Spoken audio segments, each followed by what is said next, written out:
और मेरी उम्र 50 साल है। मेरी फैमिली में मैं और मेरा छोटा भाई और मम्मी पापा हैं। वैसे तो मेरे घर वाले लेकिन उसे बहुत प्यार करते थे, लेकिन मुझे हर बात पर डांटते रहते थे। मुझे घर में बहुत ही ज्यादा कंट्रोल करते थे। वैसे तो घर में हमारी किसी चीज की कोई कमी नहीं थी।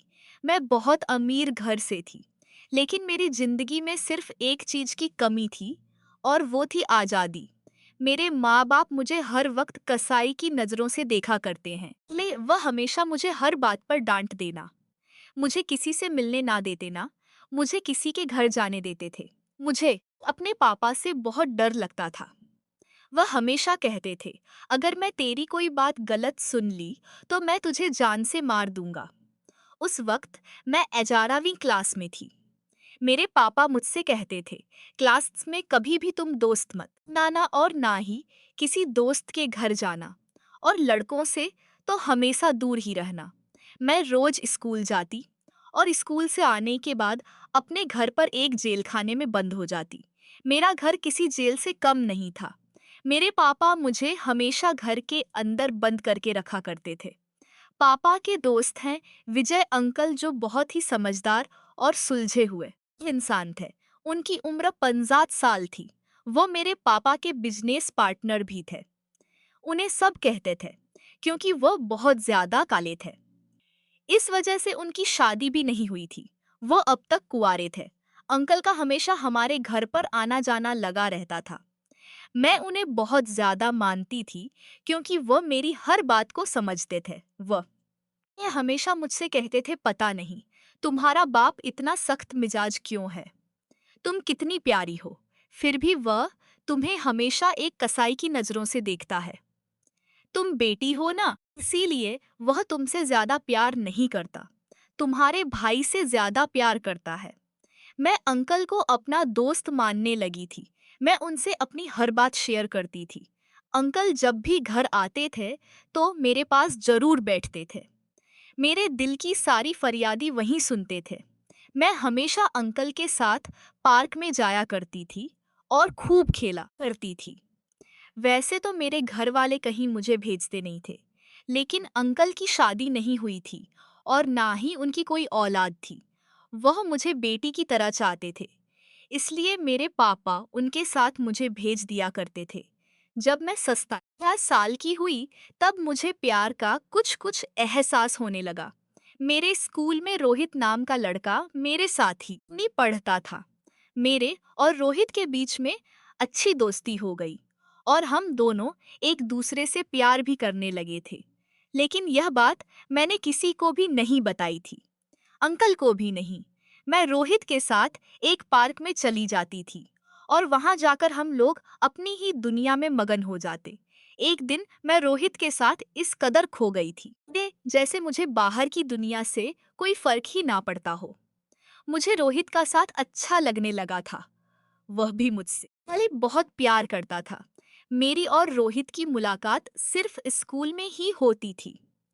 मैं रोहित को अपनी फैमिली के बारे में सब कुछ बता दिया था। मेरे पापा किस तरह के इंसान है और मुझ पर कितनी पाबंदियां लगाते हैं।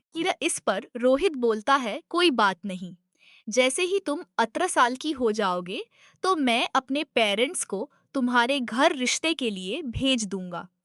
तब तक हम दोनों को अपना रिश्ता छुपाना पड़ेगा, वरना तुम्हारे पापा को पता चल गया तो वह तुम्हारे साथ कुछ भी कर सकते हैं।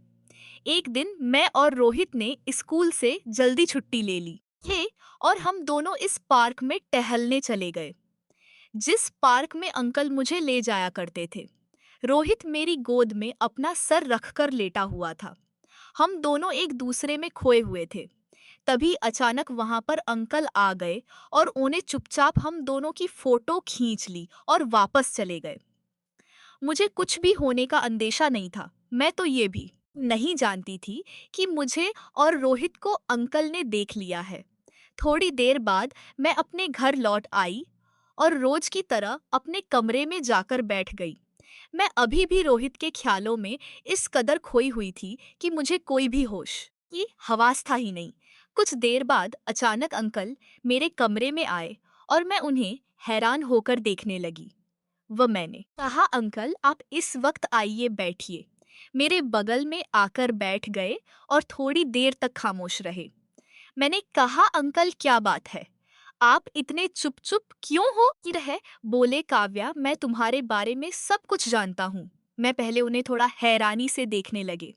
मैंने पूछा, अंकल जी क्या जानते हैं आप मेरे बारे में? अंकल बोले, यार आज मैंने तुम्हें एक लड़के के साथ पार्क में देखा था।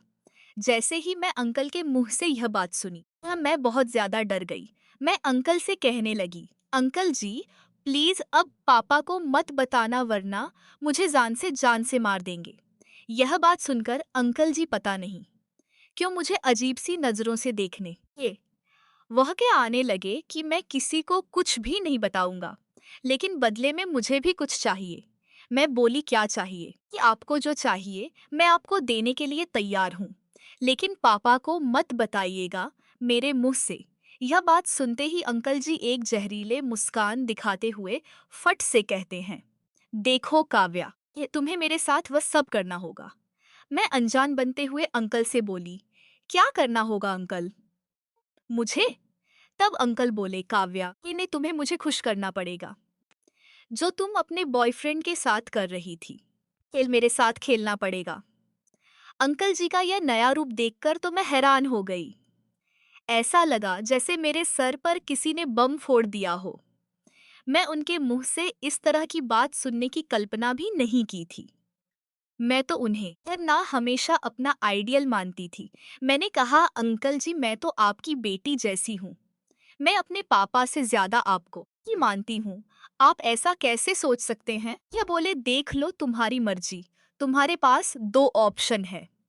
पहला ऑप्शन, जैसा मैं कहता हूँ वैसा करो, और दूसरा ऑप्शन तुम जानती हो, तुम्हारा बाप किसी कसाई से कम नहीं है।